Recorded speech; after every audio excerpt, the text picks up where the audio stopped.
अखेर उच्चांकापेक्षा सोने स्वस्त, युद्धाचा परिणाम म्हणून सोने आणि चांदीच्या भावात मोठे बदल. इराण अमेरिका संघर्षामुळे भारतात सोन्याच्या भावात मोठी उलथापालथ झाली आहे.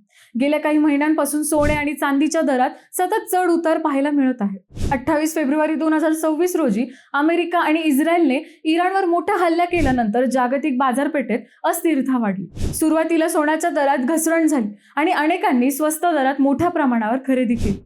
दरम्यान पंतप्रधान नरेंद्र मोदी यांनी परकीय चलनावरील दबाव कमी करण्यासाठी नागरिकांना पुढील 1 वर्ष सोने खरेदी टाळण्यासाठी आवाहन केले आहे. त्यानंतर केंद्र सरकारने सोन्यावरील आयात शुल्क थेट 6% ते 15% वाढवले आहे.